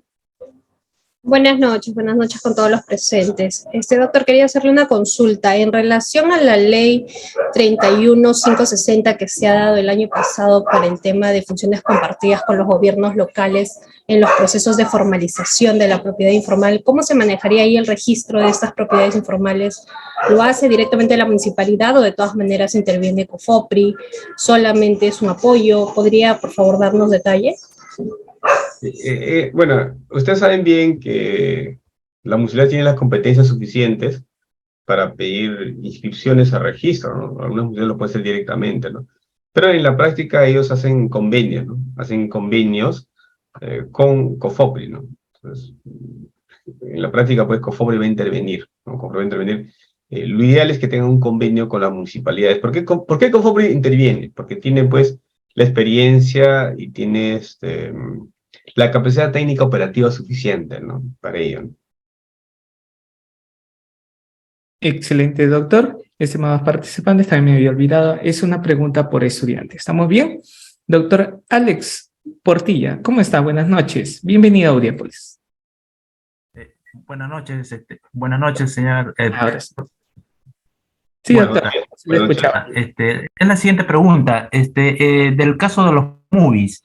En el caso de los movies, en los contratos de compra-venta que realiza la municipalidad a favor de un beneficiario, inserta justamente la del lote, pues, ¿no? Por las diferentes causales que establece su reglamento de Promovies.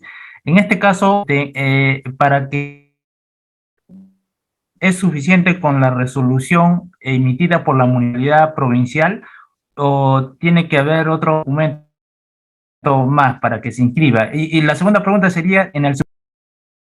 Doctor Alex, disculpe, creo que sí no se había escuchado. Es una pregunta para por cada estudiante. Por favor, agradezco su gentil comprensión. Adelante, doctor Oscar. Muchas gracias. Bien, según lo que recuerdo, se necesita pues esa resolución de la municipalidad, ¿no? O sea, por ejemplo, en el caso de la SBN ellos señalan pues la reversión y terminan en qué causales, ¿no? Entonces creo que con la resolución de la municipalidad sería más que suficiente, ¿no? Ahora, si es que la municipalidad ha verificado o no el cumplimiento de causales, ya no es responsabilidad de registro, ¿no? Sino ya sería responsabilidad de la propia municipalidad, ¿no? Por lo tanto, podría inscribirse, pero no habría ningún problema. Excelente, doctor. Muchísimas gracias. Otra vez, estimados participantes, comentarles que es una pregunta y sé preciso. Por favor, doctor Castillo, ¿cómo está? Buenas noches. Bienvenido nuevamente a Audiópolis. Adelante, por favor. No, doctor, siempre le pasa su audio. Su audio es el problema. Creo que el micro tiene que cambiarlo. Sí, porque siempre que le doy pase, no se le escucha. Si no, puede escribirlo a doctor Castillo y yo le traslado al doctor. ¿Sí? Puede escribirlo a través del chat, por favor, y traslado la pregunta al doctor. Muy bien, seguimos dando al doctor Leonel, porque el doctor Carlos no tiene activo su cámara. Doctor Leonel, adelante, por favor. Sí, buenas noches, señor. ¿Se me escucha? Sí, lo escuchamos. Bien, gracias por la exposición. Señor, he visto que en la relación de actos inscribibles, en la última parte de la exposición, se hizo mención a la inscripción de la declaración de verdadero propietario.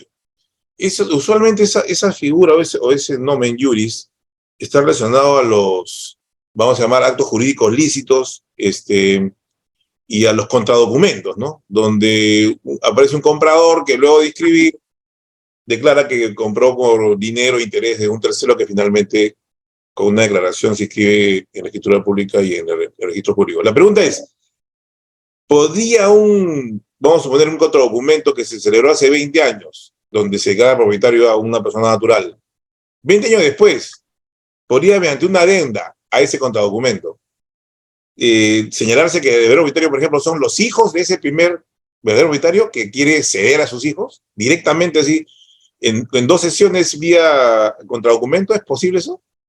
No es lo que he visto, ¿no? Generalmente se refieren pues a contratos de mandatos sin representación, ¿no? O sea, en el caso de contratos, puede ser mandatos con representación o sin representación, ¿no? En este caso es el típico caso de mandatos sin representación, ¿no? Es decir, el que compra, lo hace como si fuera el verdadero propietario, ¿no? Pero en realidad el dinero no es de él. Entonces, para que se pueda realizar esa transferencia a favor del verdadero propietario, el verdadero comprador, se celebra otra escritura pública de transferencia, ¿no? Es un nuevo acto, generalmente, lo que se está buscando. No es un acto anterior, ¿no? Porque si fuera así, si fueran documentos anteriores, veo un poco complicado cómo se puede materializar esa inscripción registral, ¿no? O sea, al menos el supuesto que recoge el reglamento de predios es que una vez que digamos, mandatario adquiere la titularidad, tiene la obligación de celebrar un nuevo acto, ¿no? En el cual reconoce a un verdadero comprador, un verdadero propietario, ¿no? Ahora, si usted me dice que existe un contradocumento, ¿no? Eh, habría que ver qué carácter tiene, ¿no? Si es una escritura pública, no sé qué truco, habría que ver cada condiciones que se han establecido y se me puede determinar que efectivamente se refiere a ello, ¿no? Vincular el bien, vincular el precio, sería un poco más difícil, creo yo, y tal vez se va a requerir todavía de un mandato judicial, ¿no?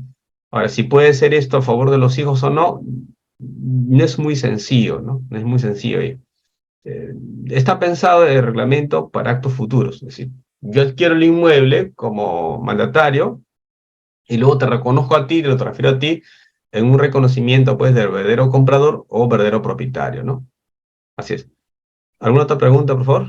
Sí, doctor. Tenemos del doctor Castillo que no se podía activar su audio.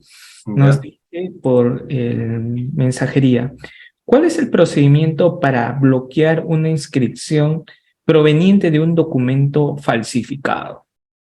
Ya, en realidad hay varios, ¿no? En realidad hay varios procedimientos, ¿no? El 1049, el decreto ejecutivo 1049 regula lo que es el bloqueo por presunta falsedad documentaria, ¿no? Eso lo hace el notario lo puede pedir, ¿no? El otro también tenemos la ley 3613, ¿ya? Que regula, pues, la oposición, ¿no? O sea, si presentan un título de registro, puede oponerse un sujeto legitimado, si fuera, pues, un notario, un juez, un funcionario administrativo que emitió el documento, pueden ellos oponerse en la inscripción. El supuesto sigue siendo un documento falso. Y otro tema, tenemos la cancelación administrativa, ¿no? O sea, si ya se inscribió con un documento falso, puede, pues, en este caso, el notario, pues, o el funcionario administrativo, pedir la cancelación, ¿no? Y entonces, otro supuesto también puede ser la tacha por falsedad documentaria, ¿no? Si es que yo como registrador estoy revisando y detecto que las firmas no coinciden, porque nosotros tenemos un registro de firmas de los notarios, generalmente en esos casos oficiamos al notario, y el notario certifica que el documento es falso, lo tachamos el título, ¿no? Generalmente puede haber esos tipos de procedimientos, ¿no? Excelente, doctor. Tenemos al doctor Martín Romero. Doctor Martín, por favor, una pregunta y preciso. Adelante. Gracias, buenas noches ante todo. Gracias, doctor. Brevemente, doctor, me presenté un título simple solicitando la rectificación de unos datos sobre un asiento que había sido objeto de inscripción, que es el traslado de dominio por sucesión intestada, ¿no? Resulta que yo involuntariamente puse los nombres, el primer nombre de cada de los cuatro hermanos, ¿no? En efecto, se inscribió, ¿no? Existe la anotación. Luego he presentado una solicitud simple, pues, ¿no? Diciendo que con los DNI de los administrados, de los actuales propietarios, herederos, con los dos nombres, ¿no? Y solicitado la rectificación. Me han tachado el título diciendo que no hay error, a pesar de que en la RENE, pues, dice otra cosa, ¿no? Entonces, ¿qué haría yo? Porque en realidad pensé que iba a ser más simple, ¿no? Pero lo han tachado. Ya, a ver, en este caso, el registro de predios lo que hace es trasladar la inscripción de registro de testamentos o sucesión intestada, ¿no? Por eso, lo que hay que tratar es, primero, hacer un procedimiento notarial, ¿no? Hacer que el notario emita, pues, un acta aclaratoria, tal vez, ¿no? Y eso inscribirlo en el registro de sucesión intestada o testamentos, ¿no? Y luego con eso ya pedir la rectificación en base al título archivado, ¿no? Esa puede ser una alternativa, ¿no? Ahora, lo que sí regula el reglamento general es la rectificación por documento fehaciente, ¿no? En este caso podemos aplicar el artículo 85 del Reglamento General, pero reitero, primero hay que hacer la rectificación no en el predio, ¿no? Sino hay que hacer la rectificación en el registro donde se escribió inicialmente. Esto es en el registro de sucesiones intestadas o testamento. Y luego de eso, si se rectifica ya, habría que pedir la rectificación, el traslado de eso en el registro de predios. Claro, lo ideal es que no existan posteriores transferencias que impidan la rectificación, ¿no? Excelente, doctor. Estimados participantes, siempre ante cualquier pregunta, si es un caso particular, siempre ir con lo que es un tercero. ¿Está bien? No, yo, perfecto, sí. Así, no en todas las capacitaciones en sí. ¿Listo? Doctor Jonathan, muy buenas noches. Doctor, buenas noches. Muy agradecido por su respuesta. Doctor, una consulta. En el caso de anotaciones preventivas, ¿cuándo es el tiempo que dura, digamos, esta anotación o cuándo fenece? Ya, depende qué anotación preventiva estamos hablando, ¿no?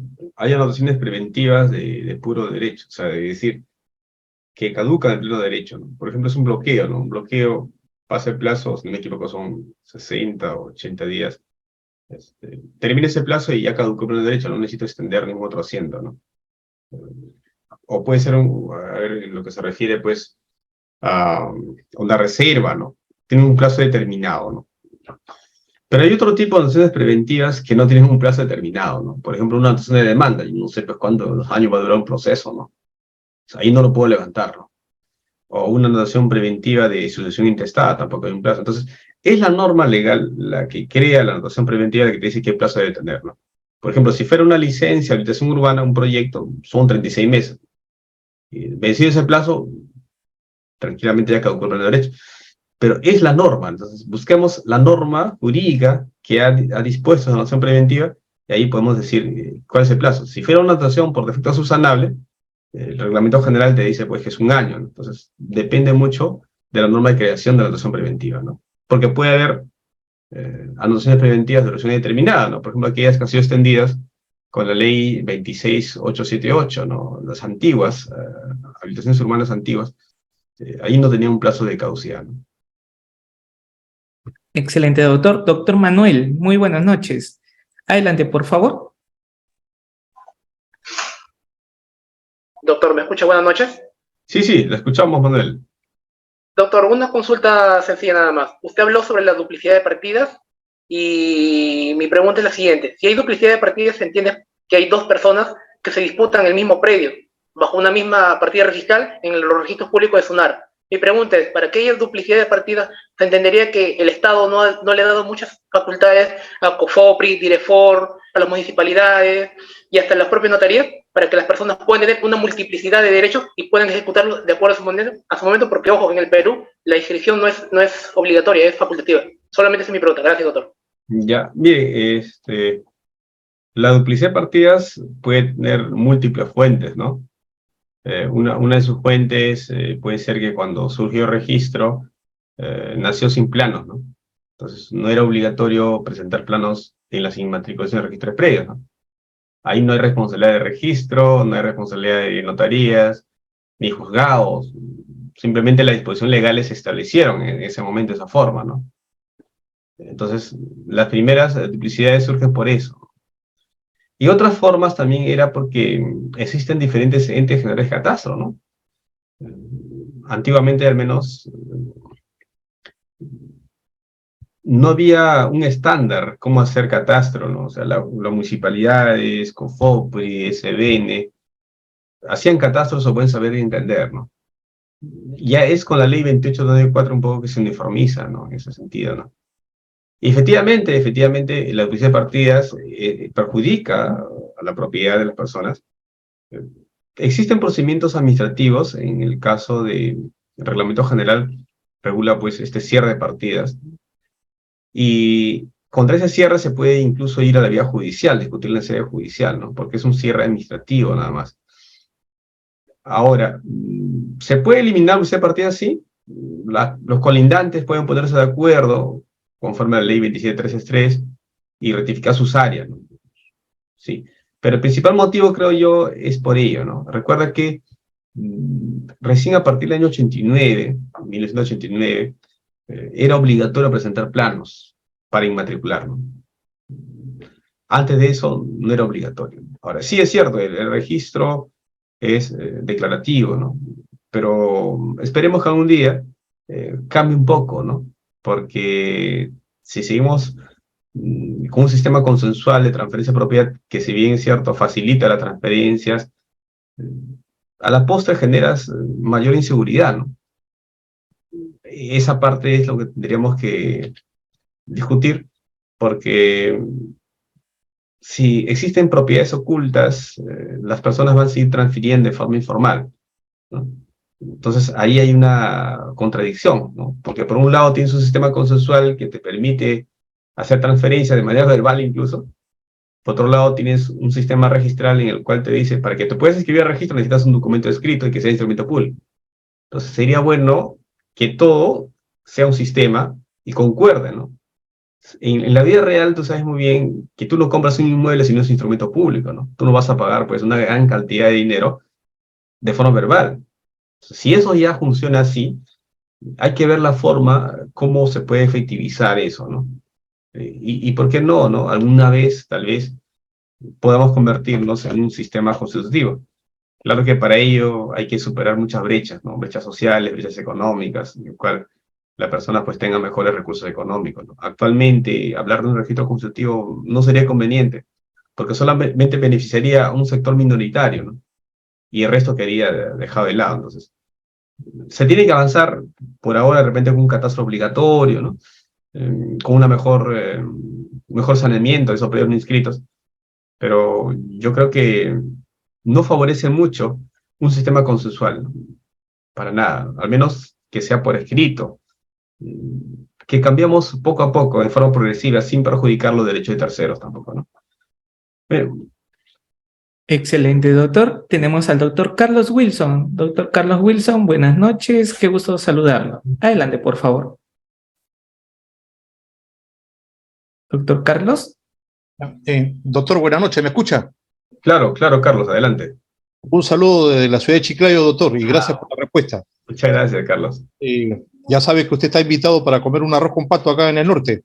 Ah, claro, por supuesto, ya la oportunidad, ya. Muchas gracias. Doctor, una pregunta.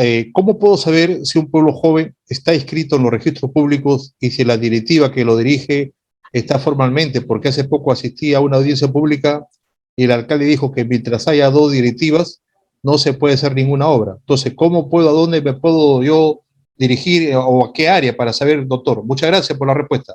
Muy bien. Bien, en principio, si tuviéramos planos del predio, haremos una búsqueda catastral, y esa búsqueda catastral, eso es ante los registros públicos, hay que presentar plano perimétrico, plano de ubicación, memoria descriptiva, en Correos UTM, va a arrojar si el predio está inscrito o no está inscrito, ¿no? Si está inscrito, ahí va a aparecer a favor de quién está, ¿no? Con respecto a la otra pregunta, la junta directiva, bien, en estos casos, si es una asociación escrita pues en los registros públicos, ¿no? En el registro de personas jurídicas, podemos hacer una búsqueda automática, gratuita, con la denominación de la persona jurídica, ¿no? Si no fuera así, si no es una asociación de vivienda, no es una persona jurídica de derecho privado, si no es un asentamiento humano, bueno, en este caso las municipalidades tienen este registro, ¿no? Este registro administrativo, ¿no? Bien. ¿Otra pregunta, por favor? Excelente, doctor. Damos pase al doctor Manuel y cerramos con el doctor Ali. Doctor Manuel Gilbert, buenas noches. Adelante, por favor. Doctor, buenas noches. Una consulta. Los títulos de propiedad otorgados en 1986, en ese tiempo era el distrito, era la provincia de Chancay. Ahora ya se ha visto, ya es Huacho, ¿no? De Huaura. Los títulos de propiedad lo emitía el Consejo Provincial de Chancay. No sé, y tengo el título en la mano y dice inscripción en registros públicos, pero la persona nunca llegó a inscribir el título. No sé si que estos títulos tienen validez a la actualidad. Muy bien, bien, sí, algunas veces me ha tocado calificar títulos antiguos, ¿no? Lo que yo hacía era mandarle igual a la municipalidad para que verifique su autenticidad, ¿no? En este caso, Chancay, bueno, yo soy de Chancay, ¿no? Efectivamente antes era una provincia, ¿no? Cuando yo nací era una provincia, luego se convirtió en distrito, ¿no? y actualmente pues debe estar con Guaral, en la oficina registral de Guaral debe estar los actos, debemos inscribirlo ahí. Entonces, en principio, habría que ver, presentarlo al registro público ese documento, ¿no? Ahí va a aparecer, el registrador va a evaluar si es que está o no inscrito esa titularidad de ese predio, y lo más probable es que el registrador va a tener que oficiar, ¿no? Va a tener que oficiar seguramente en la municipalidad de Chancay para exigir la autenticidad, ¿no? Y ahí se va a tener que verificar. Pero en principio, yo sería la idea que haga una búsqueda catastral igual, ¿no? No vaya a ser que tenga un título falso y después se gane un problema legal, ¿no? Porque ha ocurrido a veces, ¿no? Justo el título que yo revisaba era falso y, bueno, se hizo la denuncia penal respectiva, ¿no? Es un poco delicado con documentos antiguos porque no sabes si es auténtico o no es auténtico, ¿no?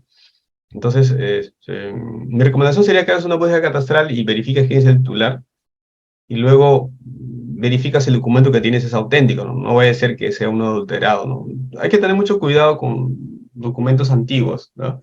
Entonces mi recomendación sería eso, hacer una búsqueda catastral para que determine si el predio está inscrito o no está inscrito, ¿no? Y a nombre de quién está inscrito. Y lo otro es, si es un documento emitido por la municipalidad de Chancay, ir ante esa municipalidad y que te digan, pues, si existe o no ese documento, ¿no? Porque ellos deben tener en sus registros ese documento, ¿no? Muy bien. Excelente, doctor. Y cerramos con doctora Ali. Doctora Ali, buenas noches. Adelante, por favor. Muy buenas noches, doctor. Doctor, una consulta. Se realizó una inscripción de una inmatriculación, por ejemplo, en el año 1980, sobre un lote de 500, por ejemplo, 500 metros cuadrados para unas 5 personas. Posteriormente, en la misma escritura se señala que se van a dividir entre 10 personas, que serían, por ejemplo, 50 metros cuadrados para cada uno. Ahora, durante el tiempo que han estado, ese predio ha quedado abandonado. COFOPRI pasa empadronando, después de 26 años no encuentra a ninguna persona. Ese predio pasa a nombre de COFOPRI. Posteriormente, una persona ingresa a ese predio en posesionario. A la actualidad ya tiene un título de propiedad que fue emitido por la municipalidad, inscrito ya a registros públicos. Mi pregunta es, ¿cómo queda el antiguo, o los antiguos, el antiguo propietario, en la cual tampoco nunca hizo la actualización de las medidas ni colindancias de ese predio? ¿Es legal esa nueva inscripción que se ha realizado? Ya, bien. En principio, si la nueva inscripción se sustenta en posesión, entiendo yo que esta posesión se convierte en derecho ya, ¿no? Es decir, ya no es simplemente un poseedor, es un propietario. Es decir, si este poseedor ya transcurrió 10 años y COFOPRI lo reconoce como tal, él es el propietario, ¿no? Los títulos anteriores que existan no se toman en cuenta, porque la prescripción procede incluso contra aquellos que tengan títulos inscritos en los registros públicos, ¿no? Ahora, si es que este poseedor no es tal, no tiene los 10 años, o de repente no es un verdadero poseedor, sino era un arrendatario, o no cumplía con los requisitos, y COFOPRI es equivocado, habría que pedir la nulidad de ese título de propiedad pedido por COFOPRI y la cancelación de ese asiento registrado, pero ya sería en la vía judicial, ¿no? Excelente, doctor Oscar. Muchísimas gracias. Como ya les comentaba a los participantes, vamos a tener posponencia, la grabación, y el próximo sábado seguimos con la segunda sesión de clase. Nosotros hemos tenido en cuenta, conforme a su obra de nuestro maestro, asimismo también comentarles, estimados participantes, buscamos como Diápolis que haya una idea al finalizar el curso, que no solamente agregar muchos ponentes, sino tener a un especialista. ¿Y quién más que el doctor? Porque así le da puerta para la siguiente sesión, algo que haya quedado quizás en el limbo, igual poder absolver. Doctor Oscar Huerta, muchísimas gracias. Como siempre, un honor tenerlo en Uriápolis. Muchas gracias. Nos estamos viendo otro sábado. Muchas gracias. Cuídense mucho. Gracias. Ahí se atenderán algunas preguntas que han quedado pendientes. Cuídense mucho. Hasta luego.